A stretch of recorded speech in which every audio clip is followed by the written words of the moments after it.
Setan ini menggoda agar wudu seseorang tidak sempurna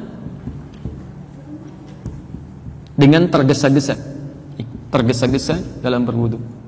Yang kedua, waswas, memberikan waswas khususnya antara berwudu atau tidak. Antum sudah wudu, tiba-tiba mau salat, ya. Kemudian dia bisikan, tadi kamu batal loh, begini begitu. Sekarang wudunya batal, ulang lagi. Bahkan tidak sedikit ada orang yang berwudu berulang-ulang karena tidak yakin pada dirinya apakah punya wudu atau tidak. Ini walhan.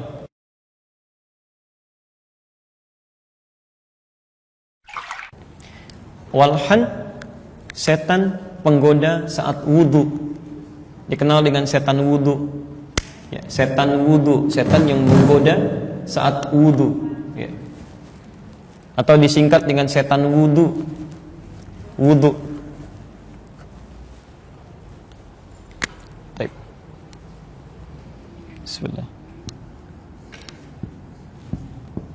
Syaitanul wudu atau setan yang menggoda saat wudu. Ya, nanti kita lihat bagaimana godaannya. Ya, ada yang dibuat tergesa-gesa sehingga tidak sempurna wudunya, ada yang dibuat was-was sehingga tidak yakin dengan wudunya. Kira-kira saya batal enggak? Saya masih punya wudu enggak? Ini kerjaannya ini. Ini kerjaannya walhan. Nanti kita lihat. Baik, saya mulai dari hadis riwayat Muslim dulu, nomor hadis 243 dari sahabat Umar bin Khattab radhiyallahu taala anhu. Qala, beliau menyampaikan, anna rajulan kana yatawadda. Seorang lelaki adalah beliau tengah berwudu. Ya, ada seorang lelaki di masa Nabi sallallahu alaihi wasallam, ya, seorang sahabat, beliau sedang berwudu. Anna rajulan kana yatawadda fataraka mawdi'a dhufrin min rijlihi. Maka dalam wudunya ini dia tertinggal tidak membasuh seujung kuku aja di kakinya. Di ketika Anda basuh kaki, kan? Kemudian dari kaki kan sampai ke mata kaki misalnya. Ini ada yang ketinggalan seujung kukunya. Bukan di kukunya tapi sebagian dari tempat wudunya. Misal di bagian dampalnya misalkan, atau di bagian dekat mata kakinya, seujung kuku aja kecil. Ya. Tapi yang paling menarik, fa absarahu an-nabiy sallallahu alaihi wasallam. Diketahui oleh Nabi sallallahu alaihi wasallam. Ingat, dalam bahasa Arab itu ada nadhara, ada ra'a, ada basara, ada absara, itu beda. Ya, kalau Anda menggunakan nadhara, itu berarti melihat dengan menganalisis, tapi bendanya terlihat di depan secara utuh. Kalau ra'a itu penglihatan umum, mungkin jauh, mungkin dekat. Mungkin ada yang bisa melihat jelas, mungkin ada yang kurang jelas. Makanya dalam ru'yah dari kata ra'a, ketika akan datang Ramadan ada ru'yat kan? Karena ada yang bisa melihat jelas, ada yang melihat tidak jelas kan? Dari ra'a, yara, ru'yatan. Tapi kalau menggunakan absara itu berarti menunjukkan sesuatu yang sangat tajam terlihat. Orang nggak lihat, ini bisa lihat. Di Umar bin Khattab radhiyallahu taala anhu ingin menyampaikan pesan bahwa saking tajamnya penglihatan Nabi, itu pada yang secuil kuku pun yang orang lain nggak lihat, oleh Nabi kelihatan. Jelas ya? Nah, sekarang kalau sudah dipahami tentang kisah mula ini, sekarang kita kenali dulu bagaimana tugasnya walhan ini, dan lalu kemudian seperti apa kita bisa mengatasi godaan-godaan walhan saat berwudu. Nanti ini kerjaan setan tuh begitu sistematis, Pak. Ibu hati-hati ya. Makanya oleh Quran diistilahkan dengan khutwat. Quran surah kedua Al-Baqarah ayat 168, posisi paling kanan sebelah bawah di pojok. Cek. Ujung ayatnya, ya ayyuhan nasu kulu mimma fil ardi halalan thayyiban wa la tattabi'u khutuwatis syaitan. Ya khutuwatis syaitan innahu lakum aduwwun mubin. Baik. Bismillah. Baik, teman-teman, perhatikan ayatnya. Ya. Wala tattabi'u. Sebentar ya. Wala tattabi'u, kemudian khutuwatis syaitan. Ini poinnya. Ya, khutuwatis syaitan. Baik. Perhatikan sini. Ini dari kata ittaba'a yattabi'u, tattabi'u.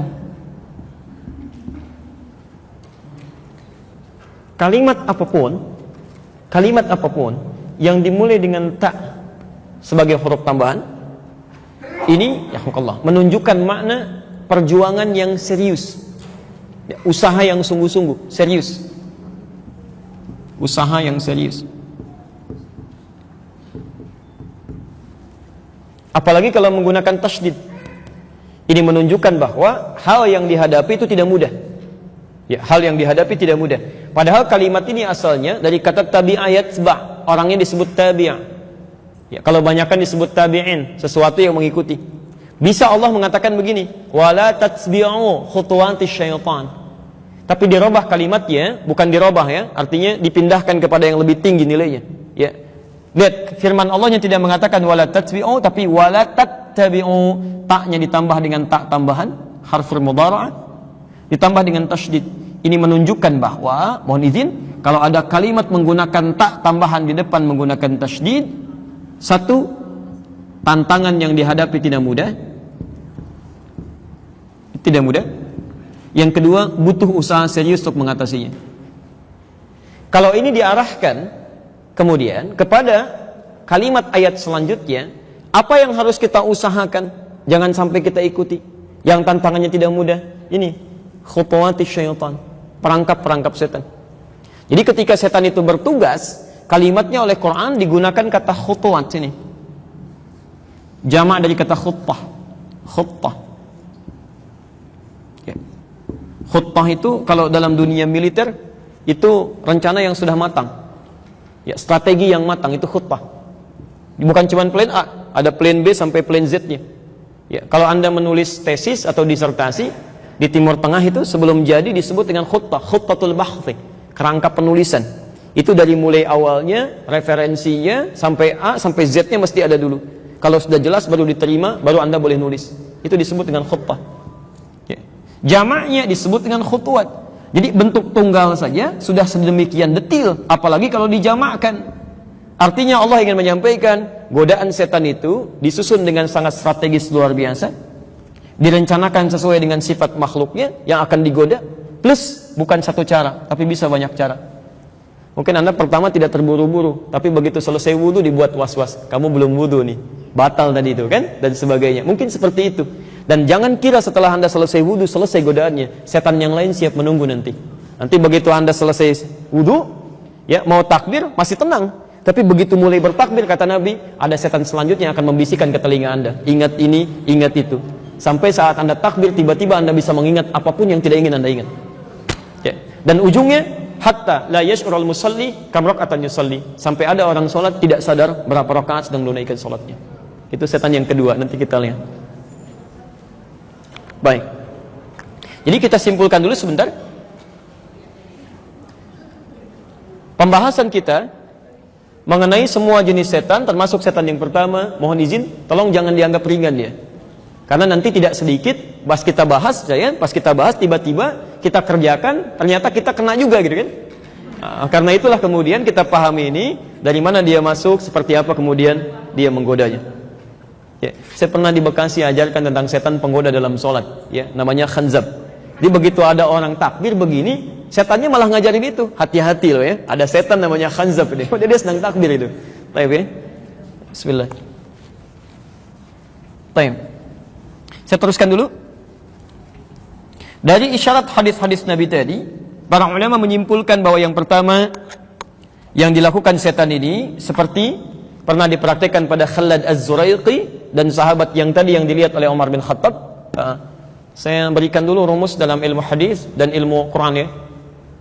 Kalau Anda mendapati dalam uraian Al-Quran atau hadis satu peristiwa yang tidak disebut siapa orangnya, kapan kejadiannya, khususnya nanti dalam Al-Quran, ini menunjukkan bahwa peristiwa itu akan terjadi lagi di masa depan dengan tokoh-tokoh yang berbeda. Tapi jika disebutkan dalam Quran seseorang tokoh, kejadian tertentu melekat padanya, ini menunjukkan bahwa peristiwa itu tidak akan pernah menimpa orang lain lagi. Ya. Seperti Maryam misalnya, anak perempuannya Imran. Wa Maryam ibnata Imran. Bahkan disebutkan langsung ke bapaknya, supaya nanti ke depan tidak ada yang mengaku-ngaku Maryam, kan? Dan bisa menyatakan punya kejadian serupa. Bisa mengandung, melahirkan tanpa disentuh oleh laki-laki manapun. Jadi itu cuma Maryam, nggak ada yang lain. Tapi hadis ini, ketika Umar mengatakan siapa orangnya, nggak disebutkan siapa tokohnya. Umar hanya mengatakan anna rajulan, bahwa seorang lelaki tergesa-gesa dalam wudunya sampai lupa membasuh sebagian kecil dari kakinya. Ini artinya ini bisa menimpa kepada siapapun di masa yang akan datang. Ada orang yang terburu-buru wudu. Ini poin pertama. Setan ini menggoda agar wudu seseorang tidak sempurna dengan tergesa-gesa. Tergesa-gesa dalam berwudu. Maaf, jadi artinya di masa depan sampai sekarang pun Anda akan temukan orang-orang yang tergesa-gesa dalam berwudu sampai tidak sempurna basuhannya. Nah, itu kalau Anda mendapati situasi itu, hati-hati, itu pasti walhan. Misal, kalau sekarang kan enak wudu Pak ya, tapi antum keluar nanti begitu wudu qomat misalnya, Allahu Akbar, itu situasi akan berubah. Cepat tuh, sudah qomat, antum bisa ketinggalan rakaat kan? Apalagi kalau datangnya misalnya rakaat-rakaat terakhir, datang ke masjid mau rakaat terakhir, antum belum wudu, tambah lagi tuh. Nanti kita lihat. Ya. Baik. Bapak Ibu sudah sempurna, alhamdulillah, tenang gitu kan? Tapi kan anak Anda bagaimana? Ya, yang sudah mulai balik. Jangan-jangan Anda bagus tapi anaknya kurang sempurna. Maka ada cara untuk kita untuk mengajarkan itu. Ya, kita lihat dulu pelan-pelan. Yang kedua, was-was, memberikan was-was khususnya antara berwudu atau tidak. Antum sudah wudu, tiba-tiba mau salat, ya. Kemudian dia bisikan, tadi kamu batal loh, begini begitu. Sekarang wudunya batal, ulang lagi. Bahkan tidak sedikit ada orang yang berwudu berulang-ulang karena tidak yakin pada dirinya. Apakah punya wudu atau tidak? Ini walhan. Kita cukupkan pada dua ini dulu, ya. Lalu kita berikan solusinya.